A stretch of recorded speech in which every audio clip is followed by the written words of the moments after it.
परवाच घडलेली बीडमधील सैराट थरार थीम हत्या या प्रकरणानंतर संपूर्ण महाराष्ट्रभर पडसाद उमटले आहेत। संपूर्ण महाराष्ट्रातील तरुणांच्या यावरती प्रतिक्रिया येत आहेत। घटना घडून 2 दिवस उलटून गेले आहेत, मात्र पोलीस प्रशासन अद्यापपर्यंत आरोपींचा तपास लावू शकलेला नाहीये। यामुळे यावरती प्रश्नचिन्ह निर्माण होतोय। प्रेम विवाह केल्यामुळे सख्खा भाऊच आला बहिणीचा काळ बनून आणि संपूर्ण काही क्षणामध्ये सगळं संपवून टाकलं।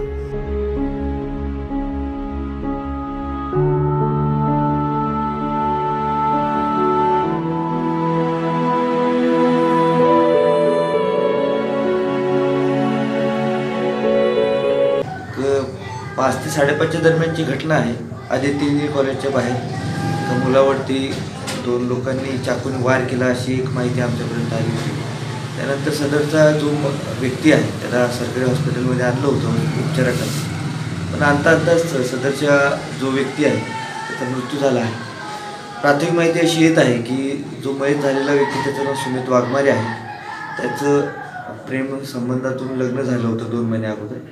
मुलीच्या भावाने हा प्रकार केला अशी प्राथमिक माहिती समोर येत आहे। सदरची घटना करणारे आरोपी सध्या फरार आहेत।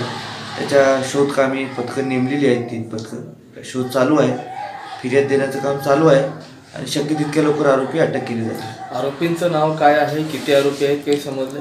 आरोपी 2 आहेत असं नाव समोर येत आहे। त्यांची नावं समोर आलेली आहेत, निष्पन्न झालेलं आहे। आरोपी शोध करणं बाकी आहे, आरोपी शोध चालू आहे। सकाळपर्यंत आणि शक्य तितक्या लवकर आम्ही आरोपी अटक